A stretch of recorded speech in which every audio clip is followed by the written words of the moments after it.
So XSPA is nothing but a cross-site port attack.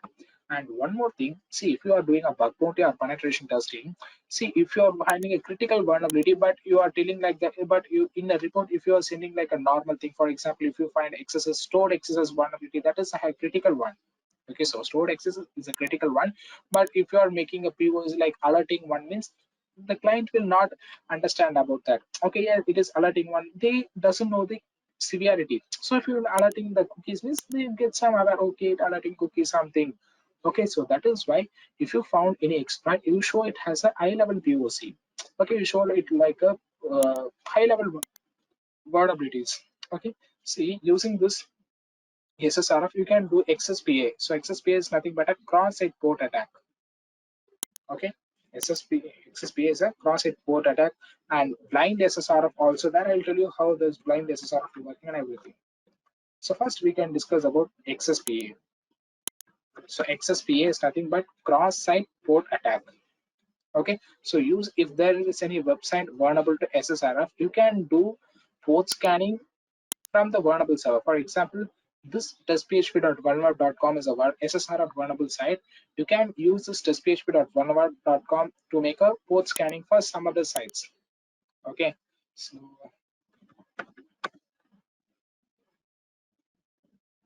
just for example, I'm going with nmap.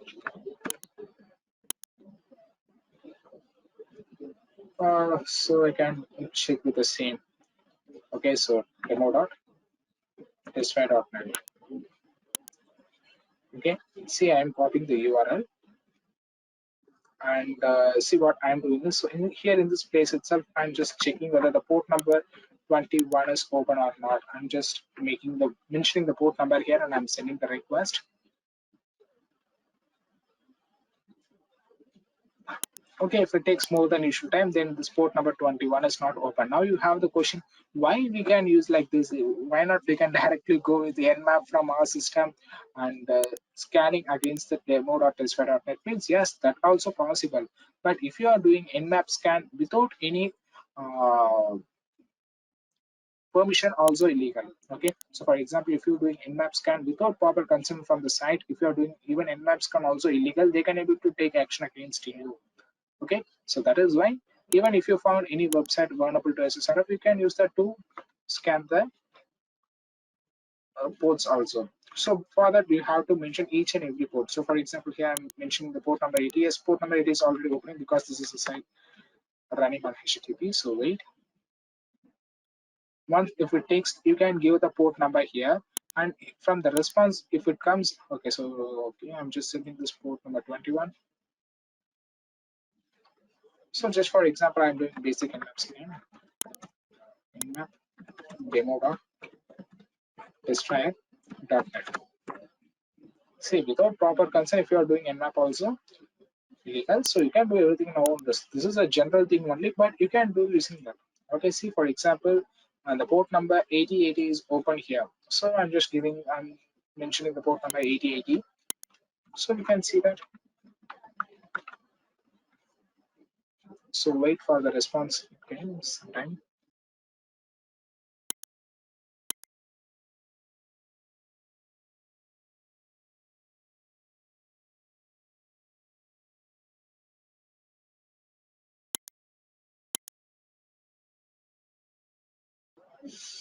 Yes, it's showing bad gateway. So I'm just giving the port number 8080 because this 8080 is open here.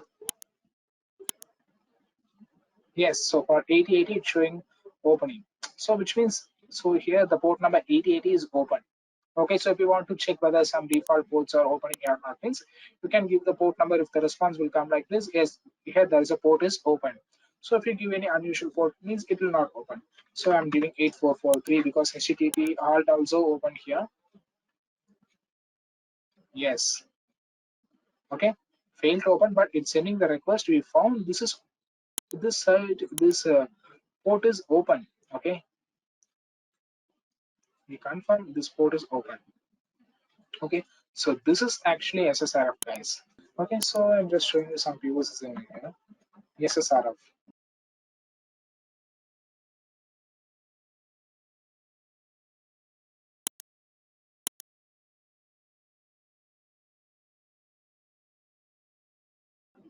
So you can take this as a reference.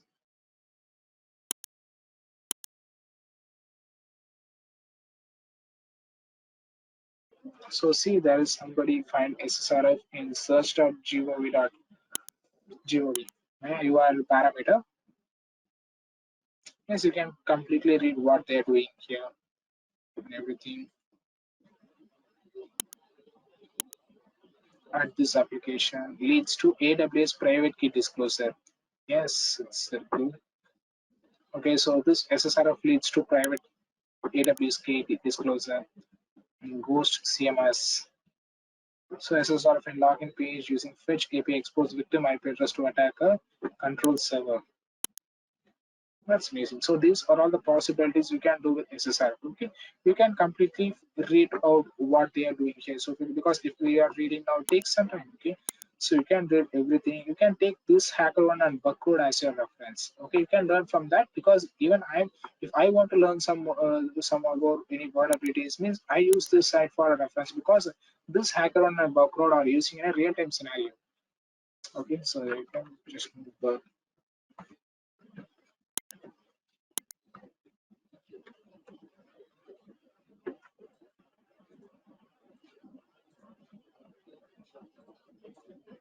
So here many testers find these vulnerabilities and report it to the sites, and you can be able to find the real-time scenario, how they exploit different security mechanisms at all. So this is filed on 26 March, so last year. This is documentation.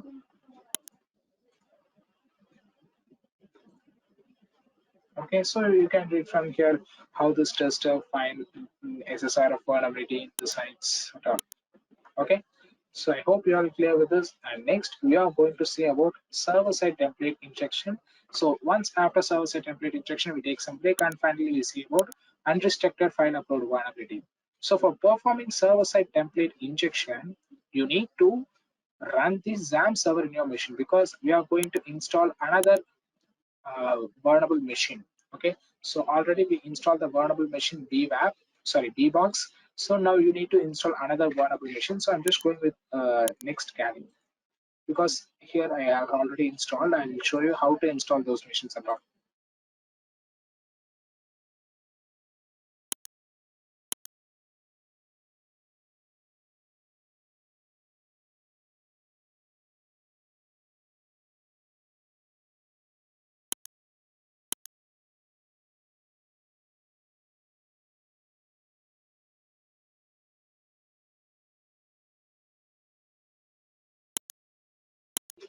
Okay, so now we are going to use install the vulnerable machine XVWE. So XVWE is an extreme web vulnerability application, extreme vulnerable web application.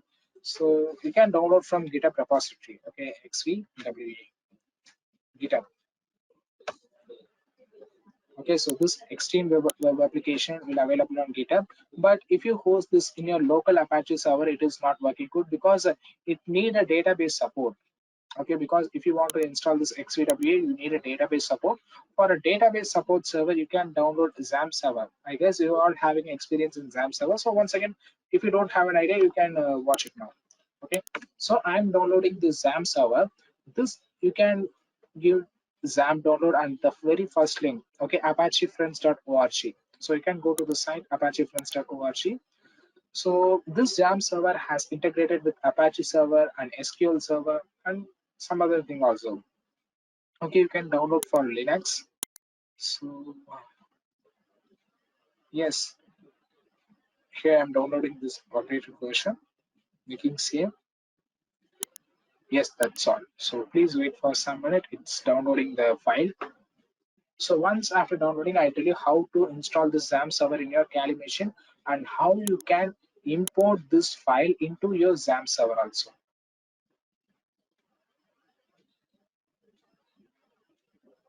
Yes, so now our XAMPP server is downloaded. So I'm going with my downloads location because this file is available out there. Making list. Okay, yes, here there is a file, XAMPP Linux.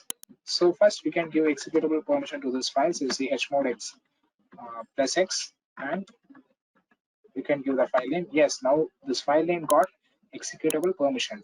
So you can give the command dot slash XAMPP Linux installer dot run. So that's all. Now it start running the XAMPP server. You can give next, next, next, next. Okay. Yes, here there is a file. Go to this dashboard and give next again. And now it takes 3 to 5 minutes based on your system configuration to install. So wait. So sometimes it also take you 10 minutes or more than 10 minutes also. It's totally based on your system and internet configurations. Okay, it's based on your system configuration because it is running locally. If you have a equipped system, it takes 2 to 3 minutes to complete.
So we finally give finish.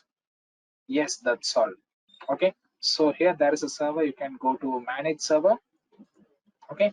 In that you can start MySQL database server also. Okay. Defaultly start Apache server. You can start MySQL database server. Okay. So wait. Yes. Now the database server also running. And most important, what you need to you have to copy this entire code of XVWA and you have to import this into XAMPP server location. So I'll tell you how to do that. You can just go with code and copy this URL. Okay, and go to the folder file system opt. So this opt folder in Linux is used for if you install any third-party application that will be hosted in this opt folder only. You can go to this file system opt lamp htdocs. So here you can open the terminal in this location and give the command git clone and paste the URL. So that's all. It's start cloning the XVWA. Yes, it's completed. Okay, so here there is a XVWA we have imported into the XAMPP server. Okay, and I'll tell you how to configure this one. Okay, so go to your dashboard. So you can give your system name or your loopback IP address of 127.0.0.1. Anything is fine. I'm giving this 127.0.0.1. So this is the dashboard we have. So if you give XVWA here means it's showing error. Okay, even if there is a folder presented here, okay, even if the folder presented here it's showing you error, I'll tell you how to fix this one. So for this you can go for a php myadmin. So from this php myadmin you can add the new directory. Okay, so you can give new. Okay, and you can give the database name like xvwa and make create. Okay, so now those xvwa is created. That's all. Okay, so here I'm going to XVWA. See, now our XVWA is running successfully inside our Apache XAMPP server. Okay, so now XVWA is running successfully inside our Apache XAMPP server. This XVWA is an extremely vulnerable web application. So this also a VM. Okay, so not a VM. This also vulnerable machine where you can practice more attacks like SQL injection, OS command injection, XPath, formula injection, PHP object. So everything we'll see in upcoming classes. Okay, so for the next session, we are going to see about more than 5 types of different injection attacks. So we'll cover most of the injection also. So especially once you install this, you can go for a first time, you can go for setup reset and make reset everything. Yes, that's all. Now we are going for a server-side template injection, the last one. Okay, so wait, I'm checking IP address of this Kali machine. So if I confirm, yes, it having 192.168.0.116. This is IP address of my Kali machine. I'm go to the Ubuntu and I'm checking my IP address here also.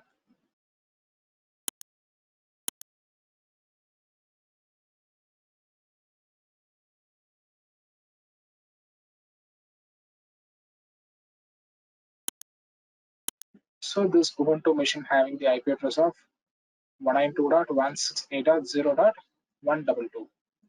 Okay. See, I am going to Firefox.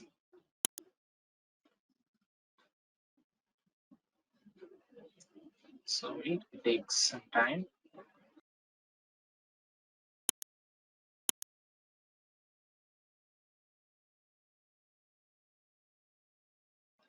Yes, I'm typing this machine IP address and to access the server 192.168.0.116. So 192.168.0.116 116/XVWA. Yes, so now this is the server which is it is running in which machine? Okay, guys. So now this is which server? So this 192.168.0.116 is a server belongs to Kali Linux or Ubuntu. This is the server of Kali Linux. Okay. Now what we take the scenario of Kali Linux, that server is victim. Okay, that is application server, and we consider this Ubuntu as a attacker.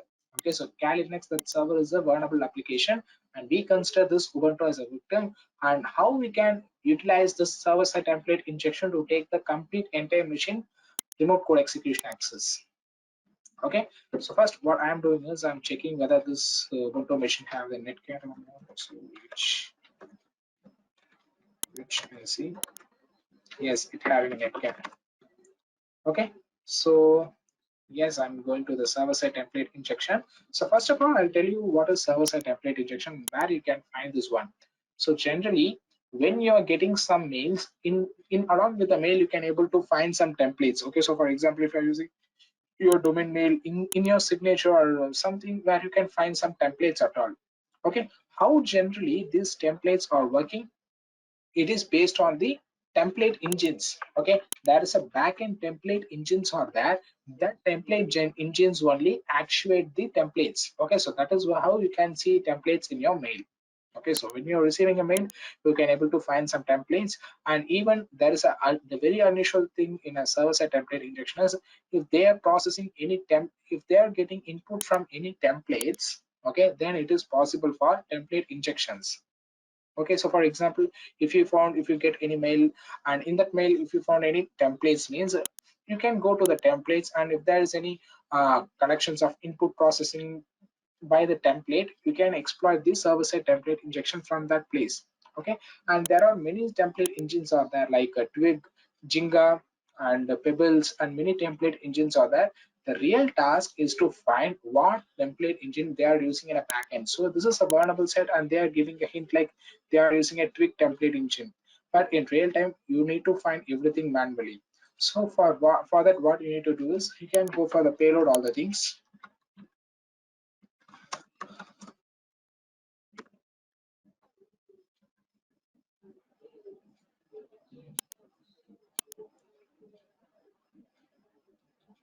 Okay, so here you can select for server-side template injection. So inside the server-side template injection, so you need to find each and every templates. You need to give payload of each and every template, how it is working. So before giving the payload, first here you can understand the business logic, how it is working. So generally what they're asking here, so they're asking to enter the name. So I'm entering my name as a John and submit. See now what it's showing hello John. Okay, so for example, here I'm entering my name into Surya. See, it's showing hello Surya. Okay, see if I enter, see it just then generally printing what I'm typing. So if I'm entering my name like 5 plus 5 and submit, it's showing 5 plus 5. Okay, it generally printing all the user input here. Okay, it's not processing it, only printing all the user input here. So here I'm giving some templates like curly braces and 5 plus 5, and I'm closing the curly braces. See now what it doing, what it done. If it is a normal application, what it have to do, so when we are giving like a 5 plus 5, it have to print the entire data here, but it not printing. Instead of that, it making process and printing the value here. So we found this so if any application is processing the user input instead of printing in this particular location, then it is vulnerable to the server-side template injection. I know this payload is working for a twig, but if but because here there is they give the hint they are using a backend template engine as a twig. But if I'm testing in the real-time application, I'll test each and every payload here. Okay, so for as planned, okay, so for first I'm checking with this payload. If it is not working, then I can go with some other payloads. Okay, so groups just okay. So from here itself it is starting. Okay, so for Jinga 2, for Jinga 2, you have to give like this. Okay, and Pebbles, and most of the Jinga, Pebbles, and Twig are the very famous template engine. Most of the site will using these template engines in their plugin. Okay, okay, so this is for Pebble. Okay, so if you want to test, I can copy this payload and I run it on a Pebble at all. So for Twig, yes, the same thing. Okay, so this is exactly the thing we done. Okay, so I can take copy each and every payload and I run it on the input place and find whether it is executing or not. See, now we found it is executing and it is vulnerable to SSR, vulnerable to server-side template injection. So I'm just using this server-side template injection to make remote code execution. Okay, so for this here there is a tag for a code execution. If you want to perform code execution against this, so these are all the possible command. You can read for each and every command what it's doing and everything. So I'm just using this one. Okay, I'm paste it on here. So before that I'll show you. Okay, so here there is a Linux command ID here. So this will be executed by this. Okay, it will execute the Linux command ID. So here I'm making submit. See now what happened. So if you execute the command ID in Linux, means it will be execute like this. This is the output for ID command. It processing the user inputs. So for example, here I'm just giving the command who am I. See, it's showing my name demand. So it processing all the user input. So in as attacker side, what I'll do is I just take my remote code execution. I just use the netcat for the remote code execution in this scenario. Okay, sorry.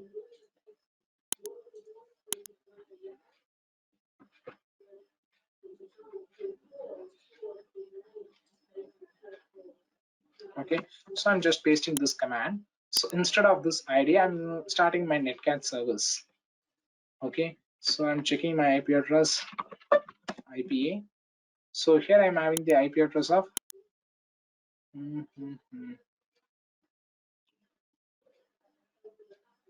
192.168.0.112. This is my IP address. So I'm using netcat to make a reverse connection. So netcat IP address, and I'm start listening. I'm using listening for port number 1234, and I'm sharing -e, sharing bin bash. That's all. Okay, so before executing this command, I'm starting listener from my side because we are executing command, so we have to start listener from our side. And I'm just giving switching to sudo.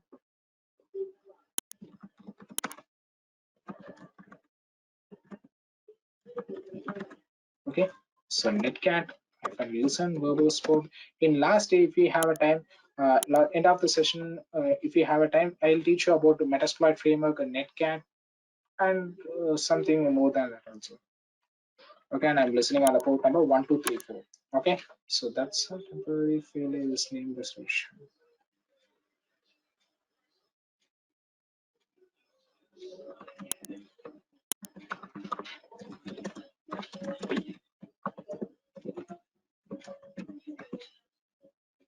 So wait, I'm installing netcat to this machine,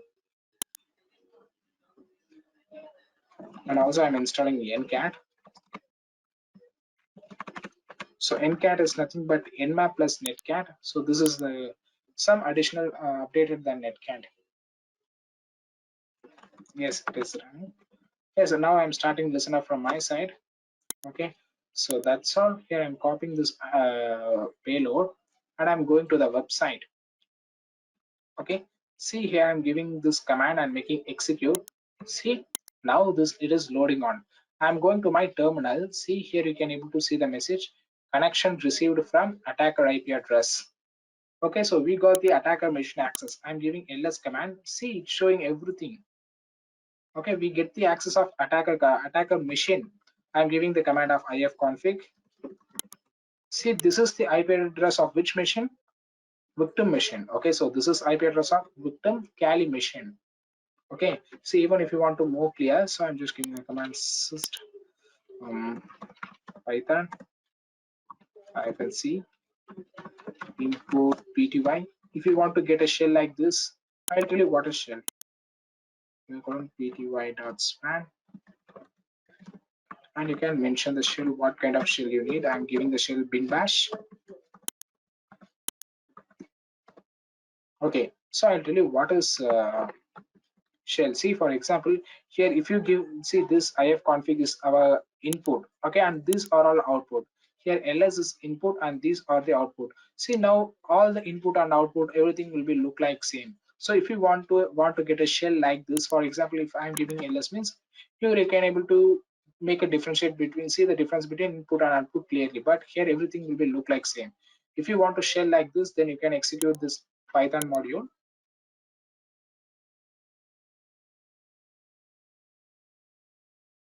Okay, so it is not working, so just python c -.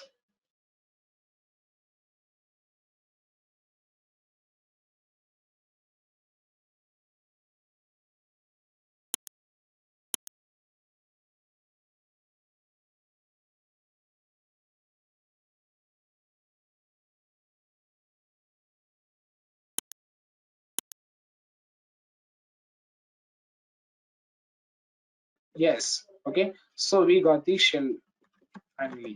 See it showing daemon at Kali.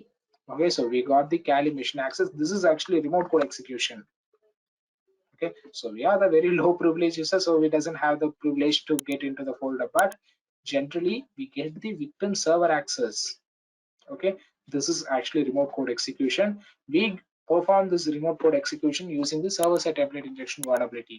So this is how you have to entirely test the application. For example, if you are doing a bug bounty, then if you find a vulnerability or if you miss some other vulnerabilities, that is okay. But in case of penetration testing, if you are doing, you have to focus on each and every vulnerability. See, for example, if you fix all the vulnerabilities like SQL injection, SSRF, and some other critical vulnerabilities, but if you fail to check the server-side template injection, that server-side template injection also leads for the remote code execution. Through that, attacker can get the entire machine shell. So that is why we need to focus on each and every vulnerabilities. Now we are going to use this metasploitable machine as a VM. Okay, so this vulnerable metasploit machine as a victim, and we are going to exploit this machine, and we are going to gain the access from the file upload vulnerability. So the application have to properly restrict, it have to properly validate what kind of file the users are uploading. So generally it's based on the business logic, what kind of file it have to accept. For example, if it is in the place of profile picture, so most of the pictures will be in PNG or JPG format. It only have to accept those format.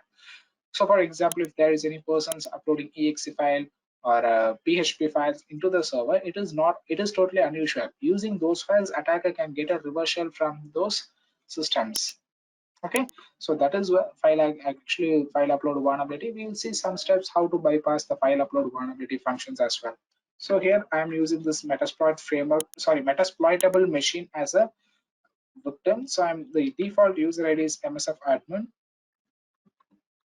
and password also same MSF admin. So that's all. I'm checking IP address. So this Metasploitable machine contains the having the IP address of 192.168.0.109. Okay, and we take the scenario of this Kali machine is a attacker. So what I'm doing is I'm just going to the site, the interface of Metasploitable framework, and I'm giving the IP address of 192.168.0.109. Yes, this is our Metasploitable machine, and I'm going to DVWE, and the username is admin. Password is password, PASSWORD. Everything is a lowercase only. Okay, so once after this, make setup or reset these machines. And yes, okay, so here is the options for upload, and there is a file upload option. So first we exploit the low level security, and we can go with next medium and high level as well. Okay, so first we exploit this low level. I'm going to this upload option. See here, you can able to see the image to upload. So generally, what is the file extension for image? It may be JPG file or PNG file. So for example, here I'm downloading some files.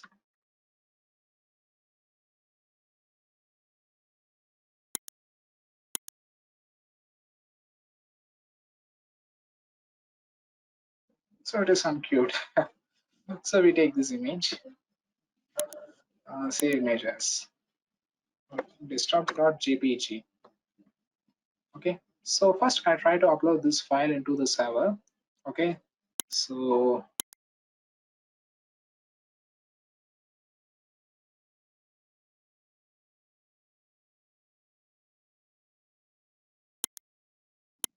next.jpg. Okay, once again, yes, index.jpg. Yeah, here is the file. I'm selecting this file and making upload. See, now it's showing this file is successfully uploaded.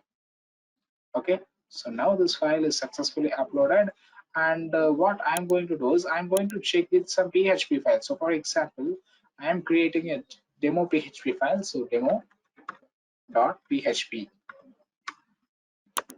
Okay, so just right.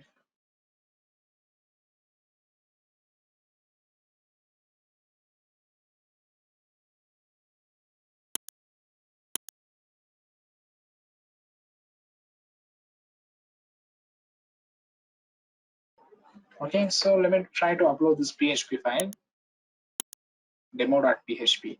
Open and making upload. See, now this PHP file also uploaded successfully. Now if it is a proper application, it have to restrict the PHP file, because here there is a business extension for image only. So if it may be a JPEG file, PNG file, or JPG file, it have to accept this format only, but it doesn't validating the user input. Now it allows user to upload any files. Okay, so user can upload PHP file or any other files. So it is very low level security vulnerability. So once if attacker upload the malicious file, using that file also attacker can get the reversals. Okay, so now I'm going to make a setup, reset everything. I'm going to the security level. I'm changing to medium and submit. And here I'm going to upload. Okay, so I'm uploading the same index.jpg file and making upload. See, now this file is uploaded successfully. And I'm going to the upload of, okay, sorry. Okay, I'm going to the browse option and I'm selecting this PHP file once again, demo.php, and making upload. See now what is this showing? It's showing your image was not uploaded. Okay, so now it restricts the PHP file. Okay, now I'm selecting the demo.php file and making upload. See, it's showing once again your image was not uploaded, which is now they are filtering the PHP files. So what can we do to bypass this one? Yes, we can try the double extensions. Okay. And one more important thing in a web application pen testing, if any application doing validation from the client side, it is changeable. Okay. So client can easily change that validations because see, for example, if you get into any application, but it validate everything in a client side means client can able to change that one. Okay, for example, if you get into a site and you found there is a parameter tampering in the payment method, you can able to tamper the price amount also if it is validating from the client side. Not only this, any security mechanism. See, for in last time when we are seeing a cross-scripting vulnerability, we found there is a restriction of characters. Okay, so in one particular level, we can only able to give 15 characters, but we extend the limit 15 to 50. So this everything is working and validating from the client side. Okay, and please take it as a note. It is very important. Every application have to validate all the things in the server side only, because if the application is validating everything in a client side, client can able to change that. Okay, so now what I'm doing is, okay, so you can take a malicious PHP file, so PHP web shells. So these PHP web shells are you can download from online, and even in your Kali machine also it is defaultly available. You can go to the file system, user, share. So here you can find the folder web shells. Okay, inside the folder web shells, you can select what kind of web shells you need. So I'm going to PHP. So these are all the different types of PHP web shells. Okay, so simple backdoor and reverse shell. So I am using this reverse shell payload. Okay, reverse shell PHP script. So I'm copying this file. You please don't edit anything here. Okay, you take one copy and you can edit this copied file.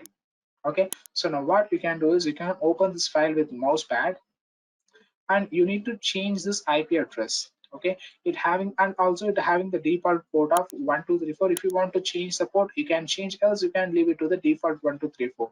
So here in the IP address, I'm giving attacker IP address. Okay, so this Kali Linux is attacker, and I'm checking my IP address, which is 192.168.0.116. I'm copying this one and paste it on here.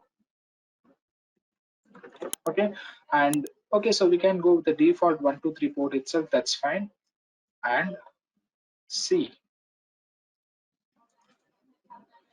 and one more thing, guys, see, even some of the firewalls will block something based on the name itself. Okay, so for example, even it having the name of even having the extension of like JPG, but it having some suspicious name also, it will be blocked. But this is beyond security. It is not available in all time, but in some time it may be available. For example, if you make the name like reversal or something, the firewall will block some word also. But this is very unusual concept. It is happening in very less time, but this is possible. So generally what you can do is, see, even if it is not validating, for example, if the system has got compromised, if the administrator and security peoples are checking for the system, means if there is any file called reversal.php is located, means they can easily identify, okay, from this reversal php file only they getting the shell. Okay, so you can make the file name into some original files like a like info.php, something you can do like this. Okay, so here I'm trying to upload this info.php file. Yes, here it is loaded and I'm making upload. Yes, it is not uploading. So what I'm doing is I'm just converting this into double extension. So I'm going to rename again. So info.php dot jpeg.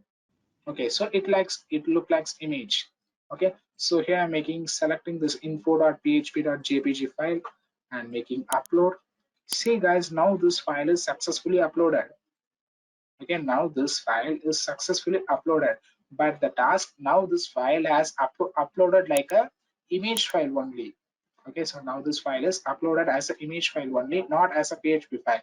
If we want to get a reversal, we should have to upload the PHP file. If it is a image file, we can't able to get the reversal. So now what I'm going to do is I'm just changing the file name for 1 second. Um, myinfo.php.jpg. Just for example, I'm changing the name and I'm uploading the file again, myinfo.php.jpg. But before uploading, I'm starting my verb shoot and I'm capturing the request. Okay, and just wait, I'm starting the Foxy proxy.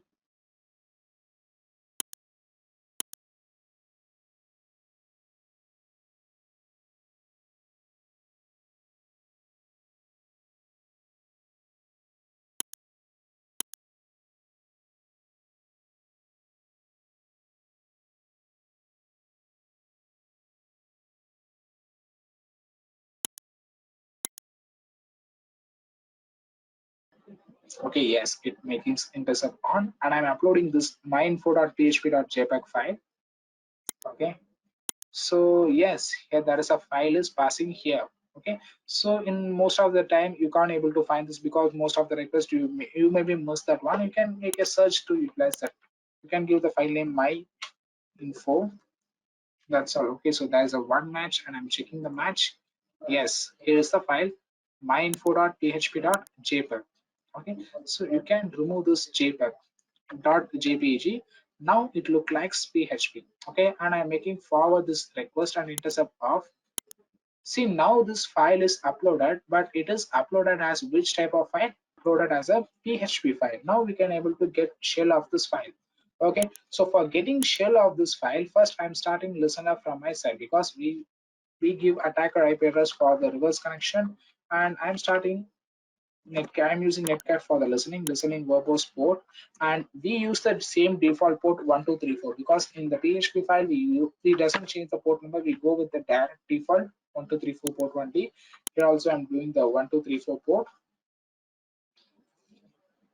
Okay, so now we started listening from our side. But the very important thing, if you want to get shell from this file, you have to trigger this file. Whenever this file is executed, then only you can able to get this shell. See, for example, if you are creating a virus and send it to your victim system, and you can't able to hack over that. Okay, if your victim has executed the file, if your victim has installed the file, then only you can able to get the shell access. So here also the same topic. Okay, you have to trigger the file. Once if this myinfo.php file got triggered, then only we can get the shell. So how we can get trigger over this? Here is the concept, how we can get trigger over this. Okay, so for that you have to find where the file is generally saved. Okay, so wherever the file is generally saved, here it's showing hackable uploads. So in this location only this file is saving, but in real time it doesn't reveal that. So you have to check like that. Okay, you only need to check everything where the file is storing on. Okay, see here I'm just calling this file. See, now it is loading at all, and I'm going to my terminal. See here we got the shell. Okay, so here we got the shell. I'm giving the command who www-data. So this is a very low privilege user of this machine, but anyhow we got the shell.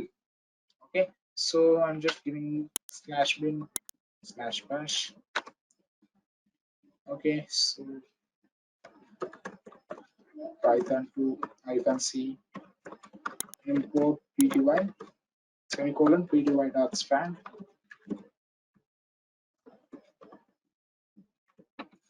/bin/bash. That's not okay. So python c import pty semicolon pty.span, and you can give mention the shell here. So I need a bin bash because that is very conventional for me. Yes, now we got the shell. Okay, so we got the shell like www-data. This is the user at metasploitable machine. We got the machine access. See, but if this Linux command is not working, means the environment variable is not settled. So for this, you can give the command export term Linux. Okay, so here I'm giving the command clear once again. Okay, so export term equal to Linux.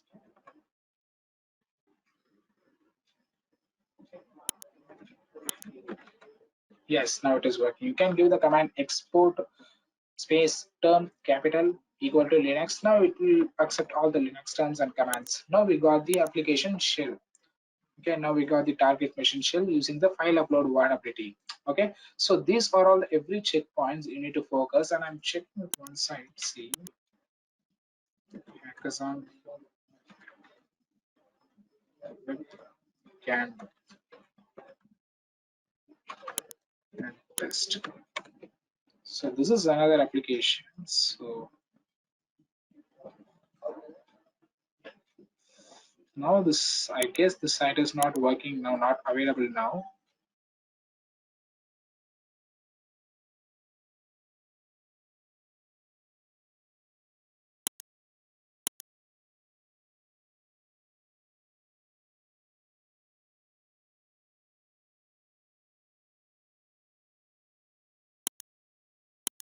Okay, see, now I'll tell you some logics on this. Okay, see, even if you uploaded the file, what we need to get the for shell, you have successfully uploaded PHP file into the application server, and what you need to do to get for the shell.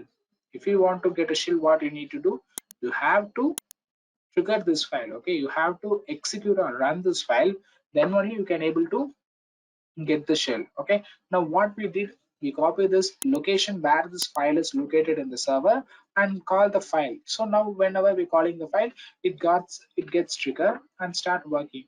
But in real time scenario, how you can find that one? There's a different chances are there. Okay, so we can go for, I'm just checking for, is there any application vulnerable to file upload vulnerability are there. So if it is working, then I'll show you. Okay, so this is actually file upload vulnerability, and you can take this as a task. Okay, you can complete the high level. It is nothing, it is very easy. Okay, it is exactly like a medium, only some difference, you can make a research over this and you can solve the high level security. It exactly similar like medium only, not so different. So next, the very interesting and very famous vulnerability we are going to see was a parameter tampering. Yes, so once we got tamper, we changed the pollute the parameter. If it got executed by the server, then it is parameter tampering. Generally, using parameter tampering, we can able to tamper the price amount and coupon code, expiry thing, everything. So we will see about this. Okay, so recently I found this site is vulnerable to parameter tampering. We can exploit it on a real site. Okay, so what is the site?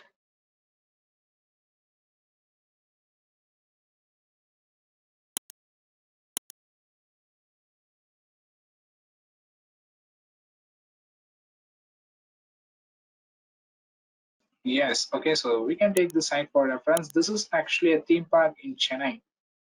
Okay, so wait.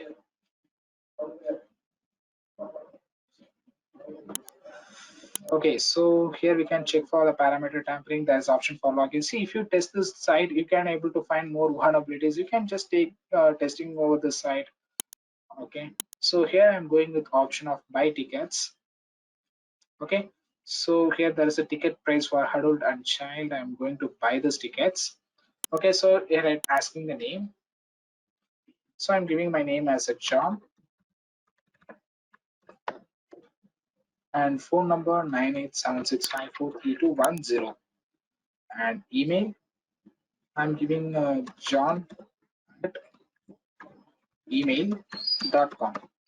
Okay, and date I'm choosing, so for example, let me choose this date 27, and the number of adults we can take 8, so number of child 2, and select category, so we can go with gold combo. So what is the price? Before processing this, I'm just making intercept over the request and making forward. See, here you can check where the price amount is passing on, so 6,300. Okay, so yes, here the amount is passing and just tampering the amount to 60 rupees. Or even you can change it to 10 rupees or 1 rupees, anything as you want. And I'm making a forward over it and intercept off. That's all. Okay. See, now it start redirecting. So now finally, how much it asking for us? 10 rupees. That's all. Okay, so even if you're thinking it is just even when in the payment it may be validate something or not, means I'll show you in live. So for example, here I'm giving my own UPI ID, so I'm just going with my Paytm 9944470265. Okay, so this is my Paytm ID and I'm just making verify. Yes, it's verified and making processed.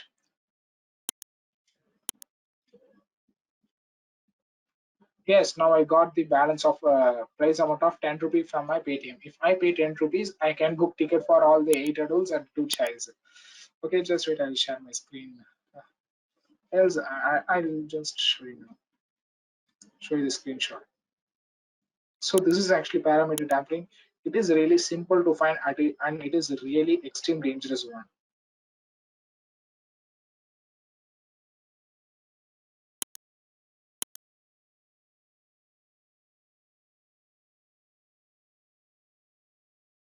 Okay, so yes, this is the request I got in a Paytm. Okay, so still it is asking for 10 rupees only. If we pay 10 rupees, then we can book ticket for all the people. You can look the timings and everything. Okay, so 10 rupees only. So this is actually parameter tampering. Okay, see now if you need what you need to understand is, okay, see if this application validating the price amount, price list, everything from the server side, then it is not easy to make or process this parameter tampering. But what this application do, instead of a server side validation, it validates everything from the client side. Now the price ticket amount is going from client side only. Have you understood? Now the price ticket amount is going from client side only. So the client will change the price amount means yes, it is changing in the server.